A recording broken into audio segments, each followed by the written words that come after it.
Greetings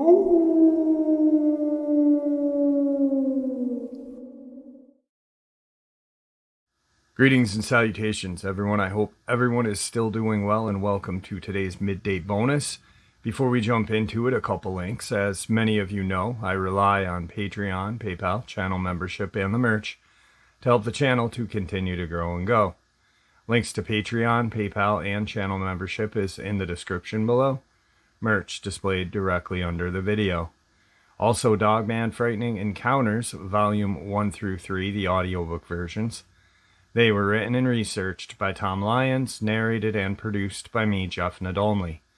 Those audiobooks are available on Audible, Amazon, and iTunes, links to which are also in the description as well. And finally, last but definitely not least, if you'd really like to help support the channel to continue to grow and go, simply subscribe. It doesn't cost a cent. Click the like button, takes half a second. If you don't want to miss out on any of the informative uploads I put out daily, click that bell icon, and folks, please leave a comment.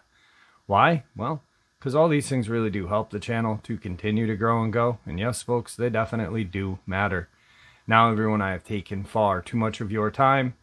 Let's jump into this middle of the day bonus upload, shall we? Really quick, for the last 3 days, upstate New York has been in a heat wave. Low temperatures during the day, like 91. High, earlier it was like 102. And humidity, 46, 47%. But right now we are getting hit by a just monstrous thunderstorm. Rain, thunder, lightning, hail, just huge. And our channel's mascot is hiding in the bathroom closet crying. So anyway, let's get into it. Today's first encounter. I had never heard of crawlers until just recently, and I was encouraged to share this.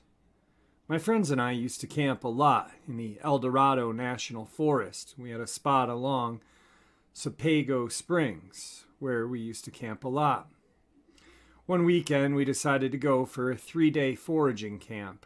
We brought the MREs in case we couldn't find anything, some guns, some supplies to set up a shelter, and that's about it. First night was chill. We cooked a bunch of crawdads and a squirrel my buddy shot, drank a few beers we had brought, and slept fine. Next day, something felt off to me. One of my friends who was with me and I had some really creepy experiences in this part of the forest in the past, and it felt a bit like those. Forest was dead silent, and you felt like someone was watching you. I grew up in the woods, so I knew the signs of predators, but this felt different than a bear or a mountain lion.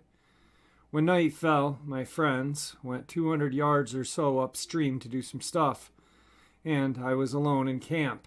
The feeling got even stronger, so I built a fire nice and big and grabbed a gun. I kept hearing faint voices in the woods in the opposite direction of where my friends went. They were low, indistinct sounds, but they were creeping me out majorly, and my buddies had taken the only 2 flashlights, poor planning in hindsight. As I peered out into the darkness, I caught a glimpse of something moving 50 yards or so out in the trees. I snapped the rifle to my shoulder and got the scope on it. It was pretty dark, and the only light was from the fire, but I could see an outline of what I was aiming at. It looked human, but it was on all fours, and its arms seemed a lot longer than they should. It stood a bit like an ape, but very low to the ground. I only saw it for a second before it loped off deeper into the woods. After I lost track of it, I heard light rustling in different directions around the camp, leaves scuffling, the occasional twigs breaking. Always away from where my friends went, in 180 degrees on the other side of camp from their departure. I got the sense that whatever it was stalking me. I kept the fire high, and I was staying sharp, looking out into the woods. But I didn't see it again. My buddies came back about 10 minutes later to find me, a paranoid wreck, glassing the tree line with a scope. I told them what happened, and they got quiet. Then told me. The reason they came back when they did is they started hearing the same crap I did over where they were, and it spooked them. We spent the second night of our trip with a big-ass fire and 3 lookouts. Nobody slept that night. In the morning, we broke camp as quick as we could and hightailed it out of there. We never camped in that spot again. Tonight's second encounter. My wife and I and our oldest son are occasional birders up and around Red Deer, Alberta. My son and I worked together for 20 years in the petrochemical business. We are pretty known in this province. We have a place in the Waskaso area near the Red Deer River. My other sons work in construction over in Sylvan Lake area. The summer of 2005, the wife packed us up some lunch and field glasses and sent us off to a place near Kicking Horse Pass, not far from Lake Louise at Highway 1 and 93. There's a fork there to go either direction. We usually picnic there. But this day had a distraction. I became sidetracked when we stopped in the Canmore alongside the Bow River there. I'd pulled off to the side area there, just a holler from the bridge, and was scanning a bush along the water there, looking mainly for a ruby-crowned kinglet, orange-crowned warblers, or the dark-eyed juncos. It was then my field glass fell upon a dark figure there. A weird feeling overcame me, like I was intruding on someone's private rendezvous, but I held my glasses on it, trying to make a better ident, and at the same time yelled at my son to grab his camera. He didn't hear me. I yelled again, and as I did this time, the dark figure moved in my field of vision a bit to its right. I think it must have turned around and looked in my direction. Half of the dark figure was against the trees, and the rest of the figure was outlined by willows of a lighter color than the figure was. At the same time, I took note of a dead tree, which was approximately a bit shorter than the figure in my glasses. It seemed to me in those fleeting seconds that the dark figure was looking at us, or at least in our direction, and I was looking at it. It was, or appeared to be, a very large, dark-colored man-shaped figure, but all black, no line markings or clothing, no clear delineation of features, just a tall, dark figure standing there in the trees with arms presumed at its side. I forgot all about the ruby crowns and yelled again to my son, who is by now making his way over to my canvas stool. I pointed and handed him the field glasses, but he saw nothing, and I could not relocate the dark figure again. My son suggested that we had disturbed another birder. We walked in the direction of the figure, calling out to him, but we got no reply. We got to the tree I had taken notice of in the field glasses. That dead tree that was shorter in my vision compared to the dark figure was exactly 9 feet. It was then that I told my son the situation, and we stood there looking at one another, completely puzzled at what would be over 9 feet tall. He thought I had been wrong in what I saw. I was not. I know that tree was shorter than the figure. I'm not sure what it was, but it may have been a Sasquatch. For sure it was not a bear. This was different. It wasn't a person. It made no sounds. I could hear over the river noise, and I have no other better description than it was large, dark-figured. On the other side, just looking back at us standing there, and then it was gone. There were no other cars parked or on the road when this happened, and we noticed nothing else of significance, like smells or tracks. There was nothing. Birders that we are, we went on about our day, but that image stays in my mind. Most unusual thing I had ever saw that I couldn't explain, and I only saw it for a short time, yet I've convinced myself enough to share this. Today's third encounter. This would have been late summer of 2018. This has just recently been brought back up.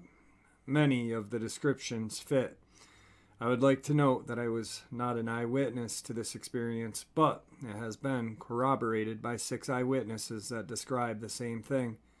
This experience has been told to me by my younger brother and his friends, which may lead to some questions of credibility, but it was also witnessed by one of the boys' moms and sister. In a nearby town, Midwest United States, there is a collection of softball fields in a residential area. My brother's girlfriend at the time was playing in a tournament there, and of course, he and his friends with sisters and girlfriends were also playing there. I have been to these fields as a teen, and there are usually a lot of kids and parents around during the tournaments. Approximately 300 to 500 people, I would guess, on average. The boys would all have been around 15 to 16 at the time. Apparently, one of the boys was aware of a tunnel entrance nearby the fields. How he would have known about this is beyond me, because it's pretty obscure. Regardless, it does exist, and I have stood in the entrance of it myself about 2 years after all of this took place. It's about 8 feet in diameter. The boy who knew of this tunnel told the others, and they walked over to it. The entrance is a small collection of trees, and you have to go down into a small creek bed, but it is still well within a quarter of a mile of the fields. This tunnel is part of a system that directs storm water runoff to a large river. I have dug out maps of this system just out of curiosity. I think this particular section they were in goes 4 miles or so. But, judging from the maps I found, and not eyewitness, I believe there are many more miles of tunnels in this system under the town. The boys explained that as they followed the shallow running water into the tunnels by the light of their phones, the sun was just starting to set. They estimate they have gone probably 2+ miles into the tunnel. At the entrance, they said there was a lot of graffiti, and eventually there was none.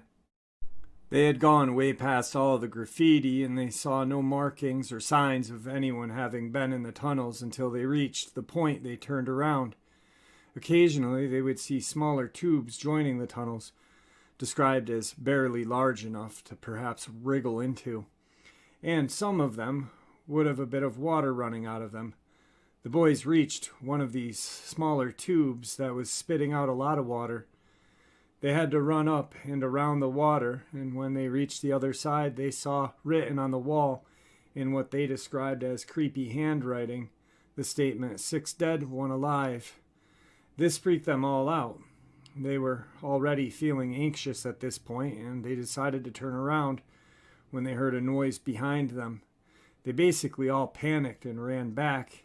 When they eventually got to the entrance, the sun was really starting to set, and one of the boys happened to notice a 1x4 plank in the entrance with a piece of paper duct taped to it. And it had these words, "Leave now," scrawled on it in this weird symbol that looked like a circle with a jagged arrow going through it at a 45-degree angle. The boys, puzzled at this note, probably intended to have it float downstream, but got caught not very far inside. One of the boys picked up the scrap wood and carried it with him. My brother said the others didn't realize the implications of the note, and he had to point out that it meant someone had been watching them, and might be at this moment. This prompted them all to be scared and look around. They didn't see anything, but they quickly climbed out of the creek bed, and as they emerged from the trees, they got back to the sidewalk and walked back to the softball fields. They hadn't made it very far on the sidewalk when my brother noticed that they were being followed by this strange being. They were scared out of their minds when they realized it. They described the creature as being very tall, approximately 6 feet 5 inches in height. They said its shoulders were unnaturally narrow, and it had long, spindly arms. It stood hunched over, with its arms hanging limp. The creature stumbled along on 2 feet, falling all over itself like a drunken man, and was all over the sidewalk. It was dressed in all black, skin-tight clothing like spandex, similar, and had black gloves on. Between the sleeves and the gloves, they said there was extreme pale skin. Intriguingly, they described the head to be like a greasy black pom-pom. There was no distinguishing facial features. This thing followed them even though it was very unsteady on 2 feet. They were freaked out enough by it when they hurried away and hopped the fence to the softball fields. Interestingly, the being didn't leave the sidewalk when they did. It was almost as if it was stumbling along in a trance, they said. From the safety of the other side of the fence, one of the boys yelled out to it, saying, "Hey, we got your note." This thing seemed to snap out of its trance and bound up a steep hill on all fours at an incredible rate of speed into another patch of trees. The boys, dumbfounded by this. All of this should have been in full view of the softball fields had anyone been paying attention. The boys ran back to one of the boys' mothers, who was present, and told her what had just happened. She scoffed in disbelief, until, at some point, this thing wobbles out of the trees and starts a fire in an open field right across from the softball fields. This, too, was in full view of anyone paying attention. The boys said it seemed to start a fire instantaneously, leading them to consider it maybe some kind of demon or something. I guess the mother saw all of this and was intrigued, perhaps, because she was a bit of a religious fanatic. All the boys loaded up in her car with the mom and sister, and she drove them past the creature. The mom was dumbstruck. The thing seemed to be dancing in a wobbly, unsteady fashion around the fire it had started. They rolled down the car windows and yelled to the being, and threw the sign at it. Its head snapped back to look at them, even though they could see no identifying facial features. And it yelled back in an unintelligible, garbled speech. Apparently, this really seemed to disturb the boy's mom, who was driving, and the sister, who screamed in terror. This caused this creature to take off yet again on all fours at an incredible rate of speed into the trees. Today, whenever they talk of the event, they refer to it as the Gorilla Man because of the look of the hair covering its head like a black pom-pom. I happen to know an older guy who grew up in the area, and he was not aware of the tunnels or any such creature. Some of the explanations the boys have proposed were a possessed human, a demon, an alien, or some kind of cryptid creature. A couple of weeks after the sighting, the mom, who had apparently been shaken, had discussed it with her husband. Her husband, who was a bit of a religious fanatic as well, I say this because they are convinced it was a demon or related, was enamored by the story and started digging for information. I guess he had found a newspaper article stating that there was a dismembered body found in the exact grouping of trees that the creature ran off into, found a couple of weeks prior to the boys seeing it. I do find it odd that this thing was out in the open. I must say that starting a fire in the area is just plain strange, but I think it would be totally unheard of for a cryptid to do so. I am a person of persuasion. I don't know if this is a crackhead or something, but the boys are convinced its movements and proportions were not human.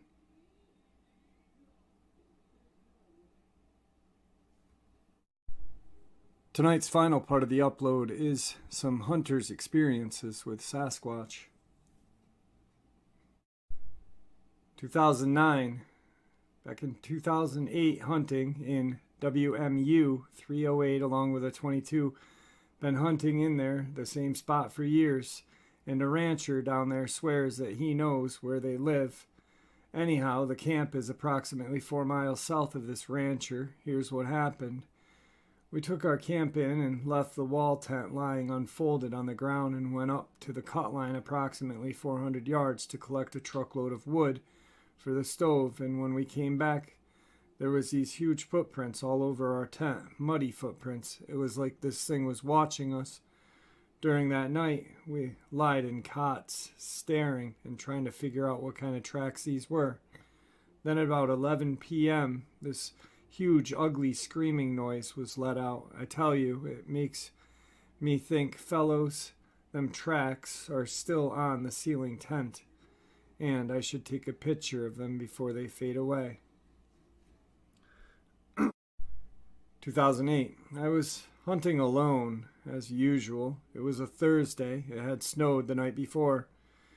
I was on the west side of a valley on the cut line, For those of you who know the area, it's the first line you can go from the valley floors that leads up to a horse camp. It is also the access route for ice climbers, as there are plenty of big falls to scale up onto the rock. As I putzed around just below the tree line, I came across a set of tracks in the new snow that I could not, and to this day, explain. Essentially, each track was the length of both of my boots, toe to heel. The space equaled 1.2, 1.75 of my paces. There were highly distinct inner arches in these tracks, indicating a left and a right foot placement. There was no indication of claw marks beyond the tips. With the safety off and heart pounding, I followed this trail for about 225 yards before it petered off onto the rocks above the trees that the sun was now pounding on. I lost the trail. I was kind of happy and sad at the same time. This was an accessible yet remotish area. There were no tire tracks in the snow and zero indication of recent human activity. The trail led over a varied terrain of rocks, logs, bustling bush, and crossing deadfall. Not once did the trail break the left and right pattern or stride length characteristics. Essentially, it looked like a giant human had passed through. I'm not stupid and I'm not crazy. This is the clearest description I can convey of what I saw. Please take it for what it's worth. I may only be 35, but I have been in the woods since I was young. I was pretty freaked out by this time. I got back to the truck, and it got worse on the drive home. It still haunts me from time to time. I suppose there is just something about cutting a fresh track while hunting that draws out the predator in you. These were not bear tracks. I've seen tens of thousands of bear tracks. 2007, my wife and I spent the weekend camping out at Nordegg. The area we were in had one other couple camping there, and that was it. We did manage to befriend the other couple and enjoyed their company and some good food. On Sunday morning, about 3 a.m., just after we had called it a night, we were startled by a loud scream that sounded like a woman screaming. The neighbors quickly came out of their spot and asked us what it was. I had no idea. The noise seemed to be coming from the north of us and not very far. We, being the brave guys we aren't, walking toward the sound that seemed to be getting closer. It went off again, and it sounded like a woman was being beaten or in pain. We both called out to this, in quotes, person, and it went quiet, but we could hear heavy movement from that direction. The thought of it being a cougar crossed my mind, but not being able to see the thing made it hard to tell. Out of nowhere, we could hear the same scream type coming from the east of us. The original critter then made a beeline right towards us, and it was moving in a hurry. We couldn't see it, but you could sure hear it. Whatever it was, it had just made it obvious that it did not want us any closer. We moved back to our camp and got the fire back up and nervously listened. My wife was in no mood to remain in the spot, nor was the other fellow's wife. To make matters worse, we had whatever it was follow us right back to the camp. Never did see it. It sounded big, though, and we and the other couple headed out to a more well-used campground. Gotta say, it was a little freaky. The question I have is, what would scream like that and show signs of aggression? 2009. I as well have an experience secondhand, but still. 3 neighbors were out cougar hunting about 12 years back on the North Fork Road west of Rocky.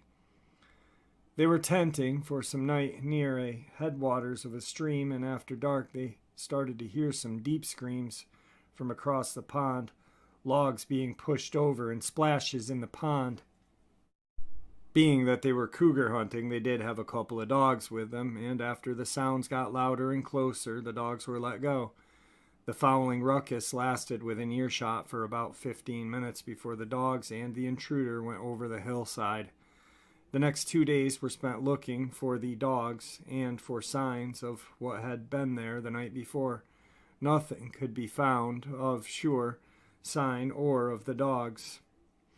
A week and a half later, while traveling on the trunk road, one of the guys came across one of the two dogs with its feet worn raw and nearly starved to death. The other dog was never found, and no one to this day will actually say what they think the sounds were from. But we all know what they were thinking, even if they won't say it aloud. A couple of born and bred bushmen are too proud to say it out loud. Sasquatch or Dogman. 2009. I haven't got any concrete evidence of anything, but I am convinced I saw one a couple years back. I was working as a mechanic for a natural gas compression plant up in the Martin Hills northeast of Slave Lake. I had headed into Slave Lake to get away from camp for a while and eat a decent meal at BP's with coworkers. On our way back to the site on the Martin Hills Road, operated by BP Canada, we were having fun spotting animals on the road as we drove in. We were counting the number of deer, bear, moose, etc. we had come across when both of us spotted deep red eyes glowing just inside the brush line, 10 to 12 feet off the ground. We slammed on the brakes, only traveling about 50 kilometers due to the number of deer in the road, and quickly backed up, turned the floodlights on the service rig. In a second or so that it took to back up and illuminate the area, whatever it was had taken off. After waiting a few minutes, you get out. No, get out. Don't get out. Get out. Who knows? We both walked the edge of the road and spotted some large footprints right where we had seen the glowing red eyes. I am not a terribly experienced hunter, but the footprint definitely did not look like anything I had seen before. It looked a bit big, like footprints someone would leave if they walked on their toes. 6 distinct toe marks and a pad the width of them immediately behind. I suppose it could have been a large bear print, but I didn't see any marks of claws, and I have never seen an animal whose eyes glowed red like that. 2008, here's what I saw, and again, I'm not saying it was a Bigfoot or a Dogman, just unexplainable. I was hiking into Wall Lake early one morning by myself. Of course, it never happens when others are with you. Anyway, I was hiking to do some fishing right before you get to the lake. For those of you that have never been there, you cross an open meadow that sits at the base of an avalanche pass. On the far right side of the meadow is a creek running out of the lake, as well as the horse trail to the lake. On the left side is Avalanche Chute and the rest of the mountain. Needless to say, this is prime bear country, and an open Avi chute full of berry bushes is a bear safe way. I always approach this meadow with extra caution and take my time before bursting onto the scene. Well, this day, I thought I had spied a bear. It looked to be a cinnamon-colored bear that was over at the creek drinking. The creek is about 250 yards away. I waited and watched some more, and then realized that the bear was not moving like a bear does, and that whatever it was indeed drinking from the creek, but was crouched down drinking like I would from a creek, filling my hands and bringing the water to my mouth. I laughed to myself because I thought that this was a long-haired, dirty hippie dude was a bear, ha. So I stepped out of the trees and hollered a hello and started to walk over to him to make his acquaintance. Well, this air quotes person stood up and bolted. I know it was a he for sure. Was buck naked. However, he was hairy, not bear hairy, more like Neanderthal at the museum hairy. Enough hair to cover himself, but not enough to make him look furry. He stood well over 6 feet tall, but he was not incredibly huge, and it stopped me in my tracks. I waved again after about 3 seconds of not knowing what to do, and this whatever turned around and ran into the forest fast. I was shocked, a bit weirded out, kind of intrigued, and more a little scared. But I still went over to the creek. There were footprints bigger than mine. I only wear a size 9.5, but they were bigger print than mine, but again, not huge. What was amazing is how he moved through the bush. His speed was incredible, and he was quiet and gone before I could even get over there. And his movement was not mannish. He was far more animal-like than how he moved and acted and reacted. But again, some dude living off the land for years may develop into that. So there it is, my experience. Now I know it is full of, well, it could have been, and I am the first to admit it. But I have been going to that lake all my life, and I still go there. And I have never heard about a hippie living native back in the woods. Not saying there isn't one, but I have never heard of it. Again, I'm not saying it was a Bigfoot, Sasquatch, Dogman, or whatnot. I'm just saying it was something I can't explain. And from an area I have spent a great deal of my life in. I have had other people share weird experiences from that area, but again, I don't usually put too much stock into other people saying stuff unless I know them and it's their experience. Well, there you have it, folks. Today's middle of the day bonus. I hope you all enjoyed it as much as I enjoyed sharing it with you. I'd like to thank you all for supporting the channel. It is, after all, your support that keeps the channel growing and going, and honestly, what gives people a chance and a place for them to share their experiences and theories, judgment and ridicule free. Just treated with the respect that we all deserve. Thank you. Everyone, please stay safe, happy, healthy, and ever vigilant, keeping an eye on our children, the most precious gift we can be given, our pets, the greatest alarm system ever, family and friends, the people who matter the most. Share this information with the people you love and care about, and it may just help save their lives someday. Until next time, never stop asking questions, never stop searching for the truth. God bless.